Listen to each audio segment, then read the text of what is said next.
Hello, I'm going to do the two-way Anova, which is the first assessment or practical activity on the handout from the two-way Anova and mixed Anova.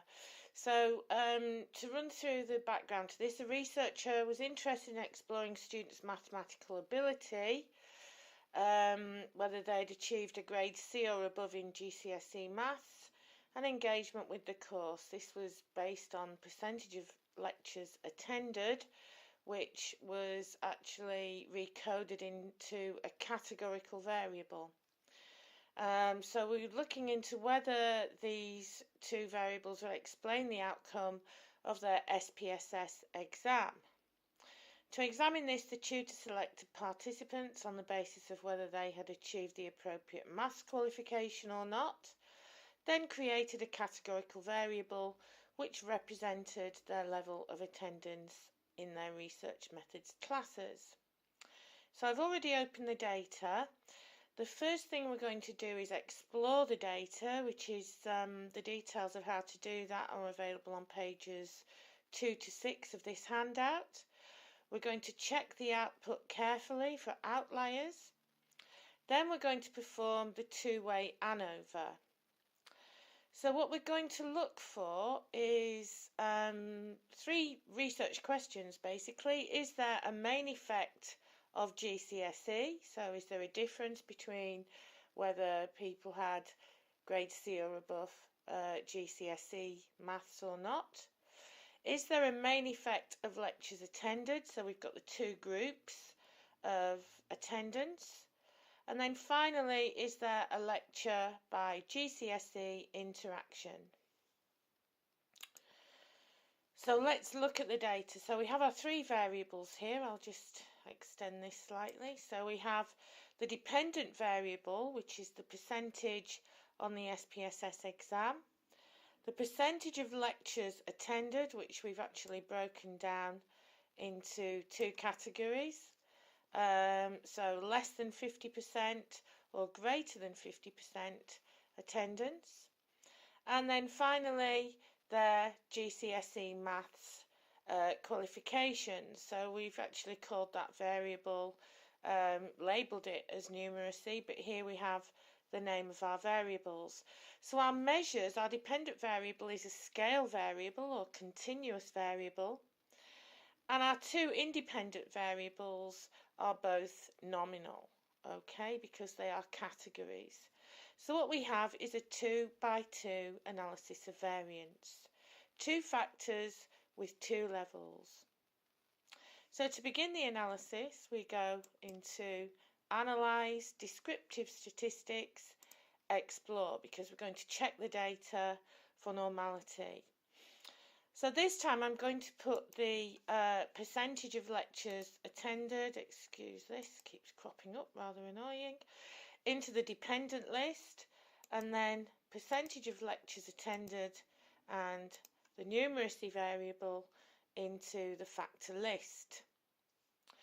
I'm going to create a series of histograms for each of those levels of those factors. So I unclick stem and leaf, click histogram, and then normality plots with tests.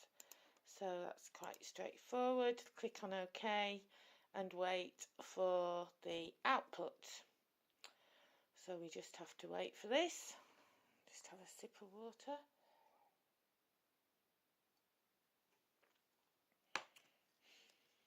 Okay, so here we go.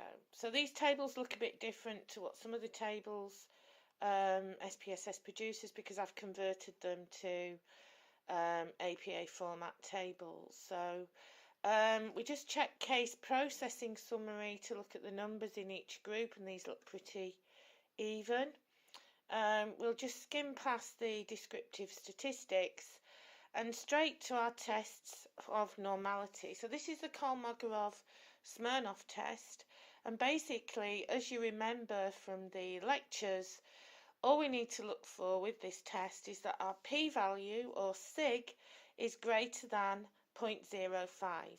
And here we can see for the percentage on SPSS is basically 0.179 in the less than 50% attendance, and greater than, we can see the value is 2. So we're greater than 0.05, and because we've split the variables by factors and each level of each factor, we've got quite a bit of output to look at. So let's just scroll down and look at the shape of our distributions.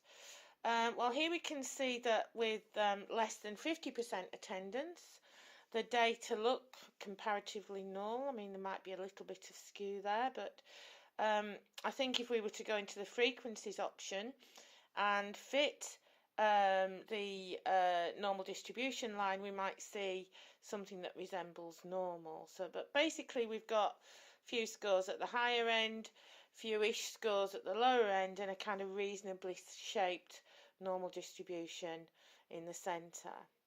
Here we have the distribution for lectures for the group more than 50% attendance, and here we have a similar story. So it's looking like we have normal distributions. If we look at the QQ plot, we can see this is our expected normal distribution, the solid line there, and the dots represent our data.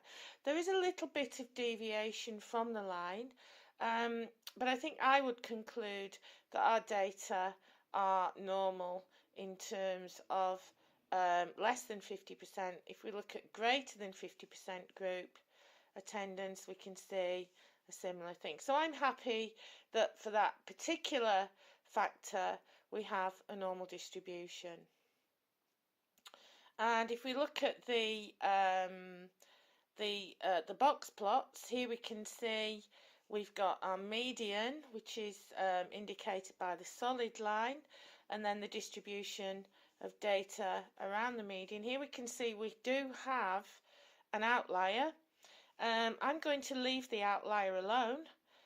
What we could do is remove it entirely, but because we've got quite a small number of participants, I'd rather hang on to that participant, or we could replace it with the mean.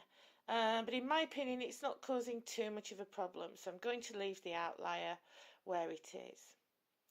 Okay, so let's look at the numeracy factor now that has two levels.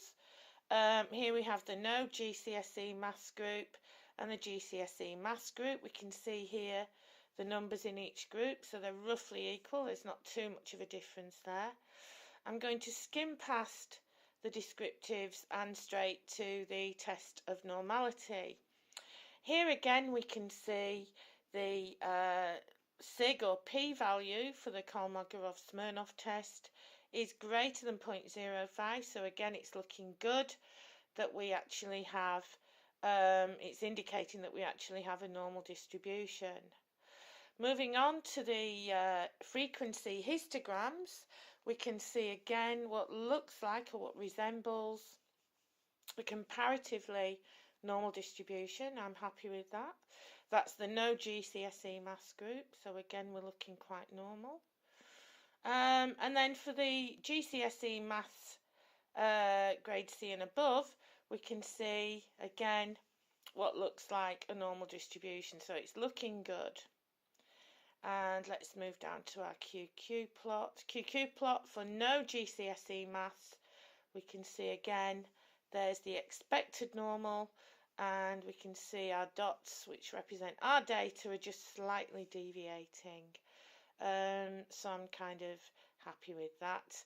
And for the GCSE maths, the other group, the alternative level of the factor, we can see we have the straight line which represents expected, and then our observed values.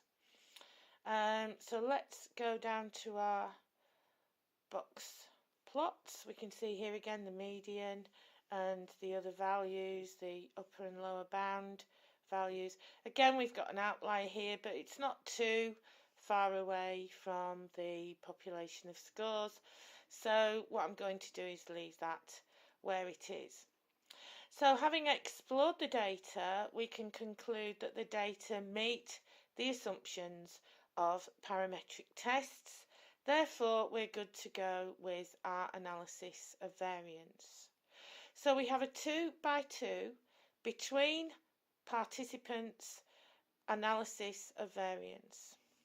So to perform this analysis, we're going to general linear model. So analyse, general linear model, univariate. Now we have one dependent variable, which is our percentage scores on our SPSS test.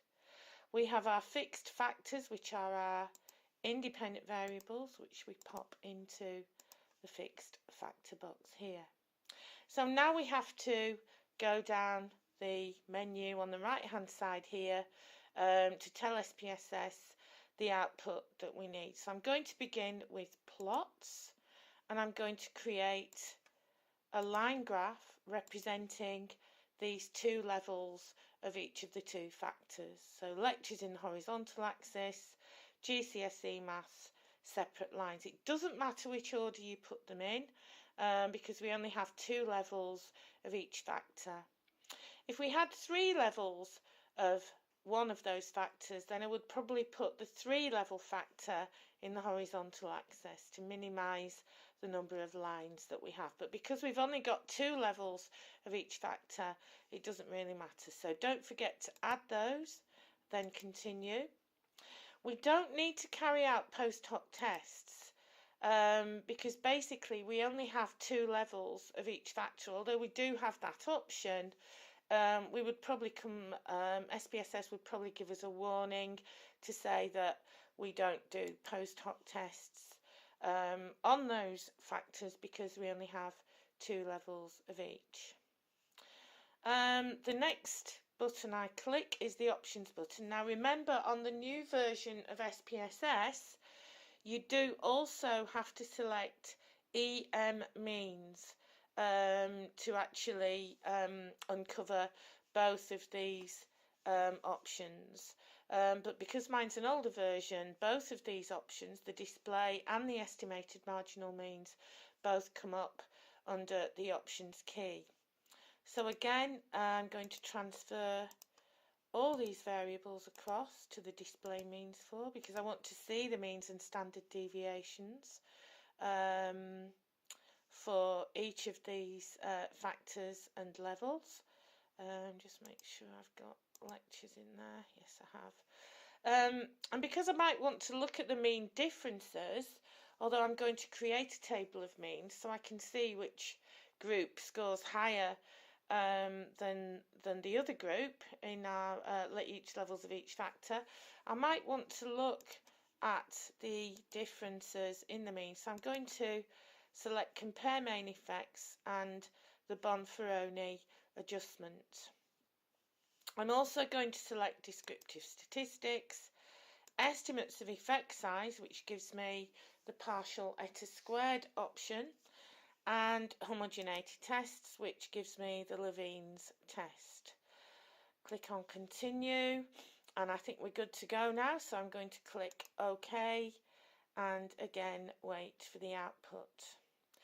So here we have our 2 by 2 analysis of variance. We have 2 factors, each with 2 levels, so this is just a reminder of what our factors and levels are. Here we have the descriptive statistics, so we can look at these means and standard deviations. For example, participants who scored less than 50%, who attended less than 50% without GCSE maths had a mean score on the SPSS test of 38.41 with a standard deviation of 12.52, sorry. Okay, and so we can unpick the kind of the means and look at the differences in each of these groups. For example, people who attended less than 50% scored 42.29. Those who attended more than 50% scored 63.51. So we can kind of see what the means are telling us, and we can include a table of means and talk about the means and you know the high versus low means, but we don't discuss significance until we do the actual analysis of variance. So if we look at the Levene's test, we can see here the Levene's test tests the homogeneity of variance assumption. And as with the Kolmogorov-Smirnov test, we look for a p-value which is greater than 0.05. And here we can see we have a p-value of 0.265. So it's our data do not violate the assumption of homogeneity of variance. The next thing we're going to look at is the most important element of our analysis, and this is the main effect, and interaction, the three research questions that we're exploring. So here we can see, if we look at the lectures row, we can see that we do have a significant main effect of lectures attended. That's F, degrees of freedom 1,96. Our F value is 43.93 and our P value is less than 0.05. And that effect alone, so the effect of attending lectures, is explaining 31% of the variance in our exam scores, in our SPSS scores. The next research question was, do we have a main effect of GCSE maths? Well, indeed we do. If we look along the GCSE maths row, we can see we have a significant main effect. And this is explaining 32.3% of the variance in the dependent variable. Finally, our third question was, do we have a significant lectures attended by GCSE maths interaction? And here we can see that we indeed do. The p-value is less than 0.05. However, it's only explaining 8% of the variance in our dependent variable. Nevertheless, it is significant. So we have a full house. We have a significant main effect of lectures, a significant main effect of GCSE maths, and a significant lectures by maths interaction. So we might want to look at our interaction to see where the significance lies. And here we can see that the source of the interaction appears to be for people who attend more than 50% of their lectures and have GCSE maths seem to score significantly higher than people who do not have GCSE maths. So here is the interaction. Now what we can go on and do is select this group only, the people who scored more than 50% in their in attendance, that they attended more than 50% of lectures, and we could run either a one-way ANOVA or a t-test comparing just these two groups on the dependent variable. So what we will do is, when we're reporting our ANOVA, is report it in those three steps: the main effect of lectures attended, the main effect of maths achievement, whether no GCSE or GCSE maths, and then finally the maths by lectures attended interaction. And you can actually at this point go back to your means and make a statement about which group scored higher. For example, for the main effect of maths, we can see participants who had GCSE maths scored significantly higher than people with no GCSE maths. If we look at the attendance, we can see that people who attended more than 50% of the lectures scored significantly higher in the SPSS exam. To unpick the interaction, what we would then potentially do is go on and explore our simple main effects, which I will do on a separate video. Thank you.